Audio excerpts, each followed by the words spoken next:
할렐루야. 오늘은 종려주일입니다. 종려주일은 기독교의 절기 중에 고난주간으로 이어져 나가는 그 앞에 있어서 아주 중요한 절기가 됩니다. 그리고 다음 주는 부활절의 절기를 우리가 지키게 됩니다. 예수님께서 십자가의 언덕길 올라가시기 위하여 예루살렘 성에 입성하시게 되는데, 그때 6월절의 절기를 지키기 위한 많은 이스라엘 백성들이 예루살렘 성에 모여들었습니다. 다른 곳에 살던 사람들도 이 절기를 지키기 위해서 예루살렘 성으로 모여들었기에 예루살렘 성에 있었던 사람들의 숫자는 평소의 인구보다도 수십 배의 사람들이 몰려들었다라고 우리는 알고 있습니다. 이러한 때에 예수님이 예루살렘 성에 어린 나귀를 타고 입성하시는 이 때가 오늘 우리가 기억하고 있는 종려주일이 되는 겁니다. 이 절기가 됩니다. 이때 많은 사람들은 예수님이 우리를 구원하시기 위하여 이 땅에 오신 분이라는 것을 알았습니다. 그래서 그들은 예수님을 고백합니다. 호산나 다윗의 자손이여 라고 외치며 종려나무 가지를 흔들고 예수님을 환영했습니다. 우리를 구원하여 주실 분이라고 하는 호산나를 외치는 겁니다. 그들의 손에 들려졌던 종려나무는 지금으로 우리가 이해하기 좋은 그 나무로, 종려나무가 무엇일까 살펴보았더니 대추 야자나무라고 이야기를 합니다. 대추 야자나무 가지, 이 대추 야자나무가 어떤 의미일까? 여러분, 우리 동네마다 지금은 다 아파트고 아스팔트로 다 포장이 되어져 있으니 우리 집집마다 나무나 이런 것들을 찾아보기가 어렵지만, 옛날 우리 어렸을 때 우리 집집마다 동네 어기어기마다 감나무나 대추나무나 무언가 흔히 울타리를 치는 그런 나무들이 많이 있었습니다. 잘 떠오르지 않는 분들은 제주도를 한번 예를 들어볼게요. 제주도는 감나무가 많이 있다고 얘기합니다. 우리들은 귤 나무가 많이 있습니다. 제주도에서는 귤을 돈 주고 사 먹으면 저 사람 참 못되게 살아가나 보다, 그렇게 평가를 받는데요. 많은 사람들이 귤 농사를 지으니까 그냥 내가 농사 짓지 않아도 그냥 갖다 잡소갱 이러면서 귤을 그냥 나눠준다는 거죠. 귤은 쉬운 겁니다. 옆에서 쉽게 구할 수 있는 그런 것들입니다. 귤나무가 있습니다. 이들이 살고 있는 이스라엘 땅에도 대추 야자나무는 흔한 나무입니다. 쉽게 구할 수 있고 쉽게 볼 수 있는 겁니다. 준비하지 않아도 당장에 내가 손으로 가져올 수 있는 그런 것. 그 종려나무 가지를 잎사귀를 흔들면서 호산나 다윗의 자손이여 우리를 구원하여 주옵소서, 그들의 믿음과 고백과 소망을 담은 외침을 예수님을 향하여 그렇게 맞이하는 일들이 있었습니다. 그리고 그것만이 아니었습니다. 그들의 겉옷을 벗어서 예수님이 오시는 그 길 가운데 카페트처럼, 레드 카펫처럼 예수님이 밟고 지나가실 수 있도록 그들은 예수님 앞에 자신의 것들을 내어드렸습니다. 겉옷은 무엇일까? 여러분들은 지금 입고 입는 옷이 아주 예쁘고 아주 귀한 것, 주일의 예배 자리에 나올 때 저도 제가 가지고 있는 옷 중에서 가장 깨끗하고 가장 준비된 옷을 입고 주일에 나옵니다. 새 옷을 사면 주일에 제일 먼저 입어야지, 주님 앞에 가장 예쁜 옷으로, 깨끗한 옷으로 입어야지, 그런 마음을 갖기도 합니다. 이들에게 겉옷은 어떤 의미일까요? 이들에게는 2벌, 3벌 있는 옷 중에 1벌을 의미하지 않습니다. 그들에게 겉옷은 밤을 지낼 수 있는 이불의 역할도 감당하는 옷입니다. 또 이거 아니면 다른 거, 대체제가 있는 그런 의미가 아닙니다. 겉옷은 나를 보호해 줍니다. 또 나의 신분을 나타내기도 합니다. 어떤 옷을 입었냐에 따라서 적당히 어느 정도는 이 사람의 위치가 어느 정도인지를 분별할 수 있을 정도로 옷에 담겨져 있는 의미는 여러 의미를 내포하고 있었습니다. 그런데 그럼에도 예수님께서 예루살렘 성에 입성하실 때 그들은 자신들의 겉옷을 벗어서 예수님께서 밟으셔도 괜찮습니다 라고 하며 벗어두었습니다. 주님 앞에 나의 사회적인 지위도 내어드린 겁니다. 내 옷에 어떤 먼지가 묻어도 상관이 없습니다. 주님이 밟으신다면, 주님의 흔적이 묻는다면 저는 괜찮습니다 라고 하는 고백으로 주님이 오시는 그 길을 그들이 준비했습니다. 여러분, 예배자의 자세가 이러한 자세요, 이러한 마음 되어지기를 주의 이름으로 축복합니다. 여러분에게 오늘 종려주일이고 예수님이 우리를 구원하시기 위하여 예루살렘 성에 입성하시는 그 길에 우리의 겉옷을 벗어서 주님이 나를 위한 이 그 길에 내가 동참하기를 원합니다. 나의 하나뿐인 이 겉옷을 내가 아끼고 소중하게 여기는 이 겉옷을 주님 앞에 내어드립니다 라는 그 고백의 시간이 이 시간 되기를 원합니다. 여러분을 대표해서 제가 가지고 있는 가장 좋은 옷을 입고 왔는데 그 겉옷을 벗어서 여기 아래에다가 놓았더니 또 안 보인다고 그러셔서 오늘 여기에다가 걸어 놓을 테니까 말씀을 잘 들어주시기를 바랍니다.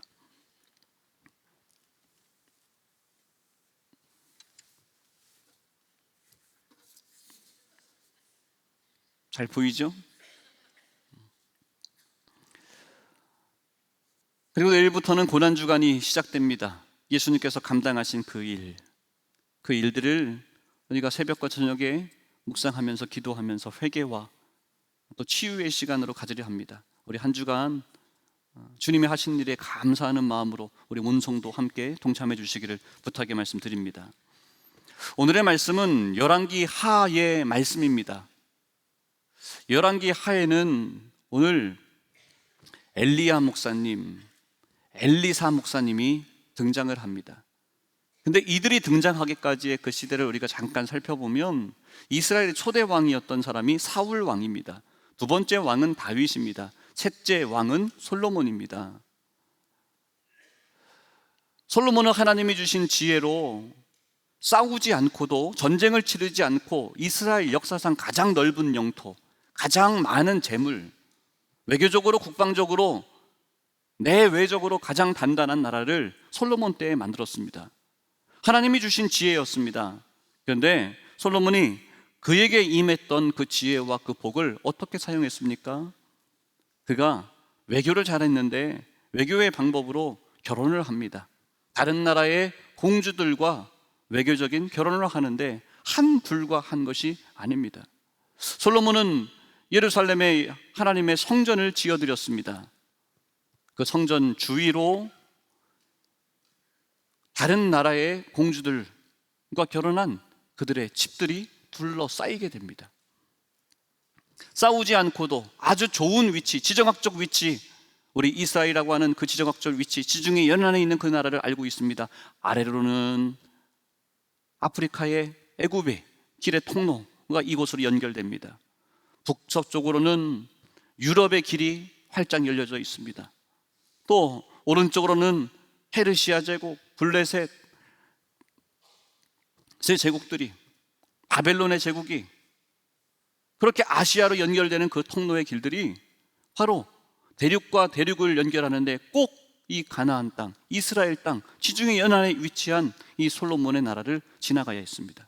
그 솔로몬은 다른 나라들과 외교를 잘해서 싸우지 않고 아주 큰 나라, 단단한 나라를 이룰 수 있는 그런 강성한 나라를 이루었습니다. 그런데 여러분, 그 일로 인하여 어떻게 되었다고요? 하나님의 성전이 이방의 나라, 다른 나라의 공주들과의 결혼으로 그들의 집으로 둘러싸였습니다. 그들과 결혼을 하게 된다는 것은 지금으로 표현해 본다면 그 나라에 대사관이 세워졌다, 대사관의 기능도 함께 감당하고 있다로 생각해 볼 수 있습니다.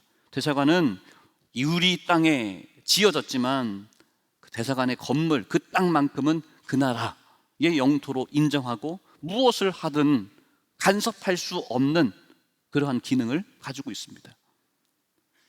이방의 공주들이 그곳에서 무엇을 합니까? 자신들이 그 땅 가운데 모셨던 이방의 신들을 모십니다. 그런데 그거를 말할 수가 없습니다. 하나님의 성전이 둘러싸여져 있습니다. 아무 말도 하지 못하는 솔로몬, 하나님께서 솔로몬에게 부르십니다. 너는 여호와의 성전을 지었으니 너 때에는 내가 기다리고 너의 자녀 때에 이스라엘을 북과 남으로 나누리라, 둘로 나누리라 라고 말합니다. 그렇게 통일 왕국의 시대가 솔로몬에게서 맞춰졌습니다. 그리고 그의 아들 솔로몬의 아들 르호보암이 남유다의 왕으로 세워지고 북이스라엘은 그의 친하였던 여로보암이 10개의 지파를 앞세워 북이스라엘이라는 나라의 초대 왕으로 세움을 받게 됩니다. 여로보암이라고 하는 자가 나는 신하였는데 왕이 될 수 없는 자였는데 왕이 되었습니다. 그때 여러분 다윗은 어떻겠습니까? 솔로몬은 어떻겠습니까? 왕이 될 수 없는 자인데 내가 왕이 되었구나. 그때 하나님 앞에 엎드린 자가 되었습니다. 여로보암은 왕이 될 수 없는데 왕이 되었으므로 말미암아 어떻게 합니까? 나를 사람들이 무시하지 않게 하기 위하여 자신의 방법으로 금송아지를 만듭니다. 북이스라엘에 살고 있는 백성들이 절기의 시간이 되면 남유다로 내려갑니다. 남유다에는 예루살렘 성전이 있기에 그곳에서 여호와께 단을 쌓기 위하여 백성들이 내려갑니다. 내가 왕인데 나의 백성들이 하나님 때문에 예루살렘 성전 가는 것이 못마땅하여 쉽게 표현을 하면 38선을 그어버립니다. 못 내려가도록 막아버립니다. 그리고 그들이 내려가지 못하는데 내려가지 않아야 될 이유를 근거를 만듭니다. 베델과 단에 우리 조상들에게 이전에 역사하셨던 이 좋은 장소가 있으니 이곳에서 너희들이 절기를 지키면 된다. 이곳에서 여호와께 단을 쌓으면 된다 라고 말하며 그것에 의미를 부어넣는데 금송아지를 만들어 놓습니다. 금송아지를 가져다 두고 이곳에다 제단을 쌓아라. 여호와 보시기에 여호와 앞에 죄를 짓는 자 누구입니까? 여로보암입니다. 무엇을 위해? 내가 왕이 되었는데 내 왕권 유지를 위해서 하나님이 명령하신 것, 제사장도 자기 마음대로 사람을 세웁니다. 그리고 여호와의 절기도 자기 마음대로 날짜를 바꾸어 버립니다. 그 모든 이유가 내가 왕인데 그 이유였습니다.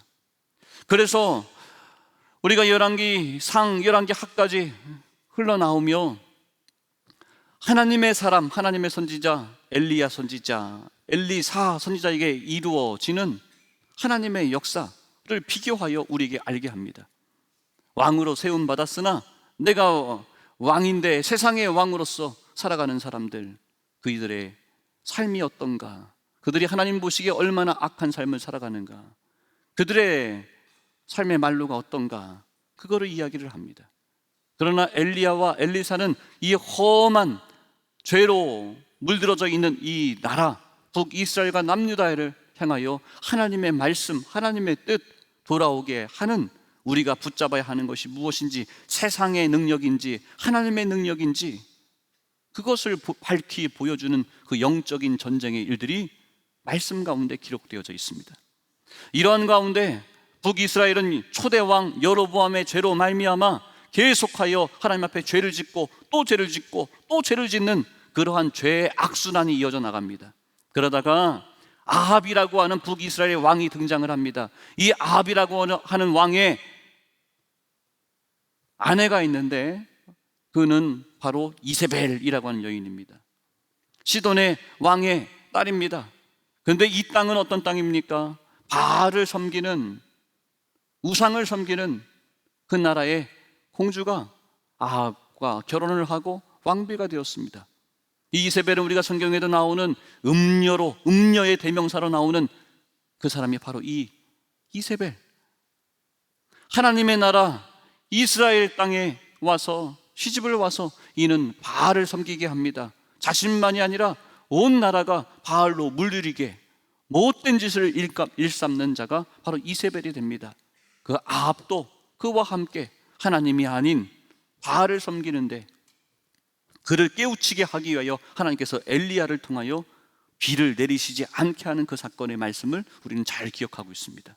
결국 갈멜산의 영적인 전투가 벌어집니다. 바알신을 섬기는 850명과 하나님을 바라보는 이 엘리야의 그 싸움 가운데 하나님만이 여호와 하나님이시다, 모두에게 알게 하시는 영적인 승리, 또 우리의 삶의 승리를 밝히 보여주셨습니다.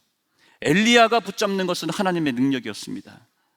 엘리야는 오늘 내가 무엇을 먹어야 될까, 내 힘으로 먹을 수 없어서 하나님이 까마귀를 통해서 먹여다 주시는 것을 먹으며 살아남았습니다.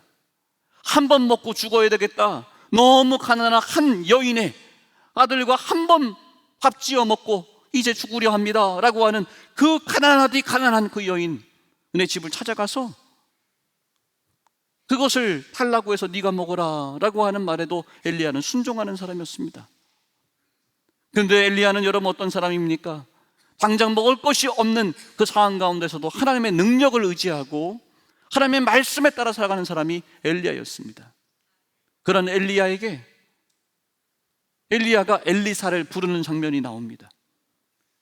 엘리사는 어떤 사람이냐면 12겨릿소를 가지고 농사 짓는 사람이다 라고 말합니다. 한 겨릿이 2마리 쌍으로를 이야기한다고 말하니까 소를 몇 마리나 두고서 농사를 짓는 사람 24마리나 두면서 농사를 짓는 사람이 엘리사입니다. 그러니까 여러분, 농사 사업에 최신 농사를 짓는 사람 바로 엘리사가 되는 거죠. 남부러울 것이 없습니다. 세상에서 소위 이야기하는 성공한 사람이 엘리사가 맞습니다. 그런데 당장 먹을 것도 없어서 이렇게 걸어가는 그러한 엘리야를 바라보며 엘리야가 그에게 겉옷을 던지며 엘리야가 있던 이 겉옷을 엘리사에게 던질 때 엘리사가 어떻게 하는 줄 아십니까? 그 많은 부를 갖고 있는 그 엘리사가 뭐 볼 것도 없는 그 엘리야를 바라보며 그를 따르는 제자가 됩니다. 무엇을 발견한 겁니까? 하나님의 능력, 하나님의 말씀을 붙잡고 살아가는 엘리야, 그를 바라보며 나도 하나님의 능력을 전하는 자, 그런 인생 살기를 원합니다 라고 따르는 자가 엘리사가 되었습니다. 여러분, 오늘 우리가 살아가는 세상 가운데 우리는 세상의 능력을 부러워하고 바라며 살고 있습니까? 아니면 하나님의 능력을 간절히 바라고 하나님의 능력 안에 나타나는 놀라운 믿음과 사랑과 소망을 전파하며 살아갑니까? 여러분, 오늘 엘리사처럼 엘리야처럼 세상에 어려움의 일들이 있다 한다 할지라도 주눅들지 않고 굴하지 않고 하나님의 능력을 붙잡는 우리 힐탑의 모든 성도들 되시기를 주의 이름으로 축복합니다. 예수님께서 십자가의 길을 걸어가십니다. 골고다 언덕을 걸어가십니다. 그 길은 어떤 길입니까? 세상에 패배한 길입니다. 정치의 권력자들에게 처참히 무너진 증거의 시간이 바로 골고다 언덕의 길입니다. 아무 힘도 없고 평소에 주님 앞에 서지도 못하는, 알지도 못하는 수많은 사람들이 예수님을 향하여 비아냥거리고 욕을 하는데 아무 대꾸도 하지 못하는 그 길이 바로 골고다 언덕의 길이었습니다. 그러나 예수님은 무엇을 붙잡고 있습니까? 하나님의 사명을 붙잡고 그 길을 걸어갑니다. 십자가의 길은 패배의 길입니다. 그런데 우리는 패배라고 말하지 않습니다. 성경은 그 십자가가 최고의 승리의 길이요 우리를 살린 구원의 방법이었음을, 하나님의 최고의 선물의 방법이었음을 우리에게 증거합니다. 여러분, 우리가 붙잡아야 되는 것은 하나님의 능력입니다. 세상의 능력을 여러분 이용하십시오. 세상의 능력을 여러분이 다스리십시오. 정복하십시오. 그들에게 엎드리지 말고 그들을 명령할 수 있는 우리 힐탑의 모든 성도들 되시기를 바랍니다. 그러나 하나님의 능력 앞에는 엎드리고 하나님의 능력에는 감사를 하고 하나님의 능력을 전하는 데 쓰임받는 우리 힐탑의 성도들 되기를 원하는 거예요. 세상의 능력에 지배당하지 마시고 이용하십시오. 다스리십시오. 그러나 하나님의 능력 앞에는 엎드리시고 하나님의 능력을 전하시고 쓰임받는 우리 힐탑의 모든 성도 되시기를 주의 이름 축복합니다. 이렇게 한평생 하나님의 말씀을 전하며 세상의 왕 앞에서도 굴복하지 않고 하나님의 능력을 보이기에 쓰임받았던 그 엘리야가 이제 불말과 불병거를 타고 하늘로 올라갑니다. 그를 따라다니며 하나님의 능력을 나도 받기 원하여 따라다녔던 그 엘리사가 엘리야 목사님을 바라보다가 불말과 불병거를 타고 올라가는 그 모습을 보면서 그곳에서 하늘에서 떨어지는 우리 선생님이 입고 있던 그 겉옷을, 떨어진 그 옷을 발견하게 됩니다. 엘리야 목사님이 입던 그 겉옷을 붙잡고 엘리사도 이젠 하나님의 능력을 나타나는 거룩한 선지자가 되어집니다. 여러분, 엘리야 목사님이 입었던 그 겉옷은 어떤 의미가 있을까요? 이전에 엘리야를 부를 때 엘리야 목사님 겉옷을 던지면서 그를 불렀습니다. 그러니 엘리사에게 엘리야 목사님의 그 겉옷은 우리 하나님이 나를 부르시는 사인이에요. 하나님이 내가 너와 함께 하겠다고 하는 사인의 그 의미가 있습니다. 그 엘리야 목사님은 불병거 불말을 타고 올라갈 때 입던 옷 입고 가시지 그거를 왜 떨어뜨렸을까? 하나님의 나라에서는 이 세상 가운데 수많은 기적을 베풀고 수많은 역사를 일으켰고 수많은 사람을 살렸다 할지라도 하나님의 나라에서 입는 옷은 그 옷이 아닙니다. 이러한 옷이 아닙니다. 이거 제가 갖고 있는 옷 중에서 제일 좋은 거거든요. 아무리 좋은 옷이라 할지라도 하나님의 나라에 갈 때는 이 옷 입고 가는 것 아닙니다. 주님이 입혀주시는 세마포 옷, 주님의 은혜의 옷, 그 능력의 옷 입고 우리가 하나님의 나라를 살아가는 겁니다. 그래서 그 옷이 엘리사에게 전해집니다. 하나님이 나를 이 땅에 있는 동안 사용해 주셨던 은혜의 옷이요, 능력의 옷이요, 성령의 옷이요, 사랑의 옷을 붙잡고 엘리사는 갑절의 능력이 나에게 임하기를 원합니다 고백하며 하나님의 역사를 이루어내는 거예요. 엘리사가 살아가는 그 시대에 계속 왕들이 이어나가면서 못되고 더 못되고 누가 더 못된 왕인가, 누가 더 하나님 앞 보시기에 악한 왕인가 경쟁하듯이 그러한 치리를 해나갑니다. 그러할 때 엘리사는 어떻게 합니까? 세상의 힘이 아닌 하나님이 이 세상의 만왕의 왕이심을 하나님의 능력으로 밝히 보이는데 쓰임받는 자가 됩니다. 여러분, 오늘 우리에게 하나님께서 은혜의 옷자락을, 능력의 옷자락을 붙잡으라고 말씀합니다. 우리 힐탑의 재단에 하나님께서 부어주신 성령의 능력이 있습니다. 역사하심이 있습니다. 은혜의 자리가 이 자리입니다. 이 자리에 달려나와서 기도함으로 하나님의 능력을 받아 여러분의 일터와 여러분의 가정과 여러분의 만남의 자리에서 주의 복음과 주의 사랑을 전하는 데 쓰임받는 우리 모든 성도들 다 되시기를 주의 이름 축복합니다. 내가 똑똑하고 내가 가지고 있는 세상의 능력으로는 여러분 되질 않습니다. 하나님의 능력 나에게 필요합니다. 주님의 은혜가 나에게 필요합니다. 주님, 우리 이전에 우리 주의 종들 목사님들을 통해서, 우리 장로님들을 통해서, 권사님, 집사님, 성도님들을 통해서 우리 이 재단 가운데 임하였던 그 놀라운 은혜, 그 능력의 은혜 옷을 내가 붙잡습니다. 주님, 나에게도 부어 주시옵소서. 나를 통해서 역사하여 주시옵소서.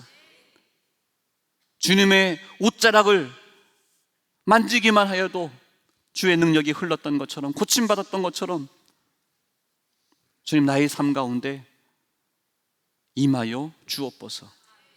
마음껏 주의 능력을 간구하는 우리 힐탑의 이번 한 주의 복된 삶 다 되시기를 주의 이름으로 축원합니다. 기도드립니다. 하나님,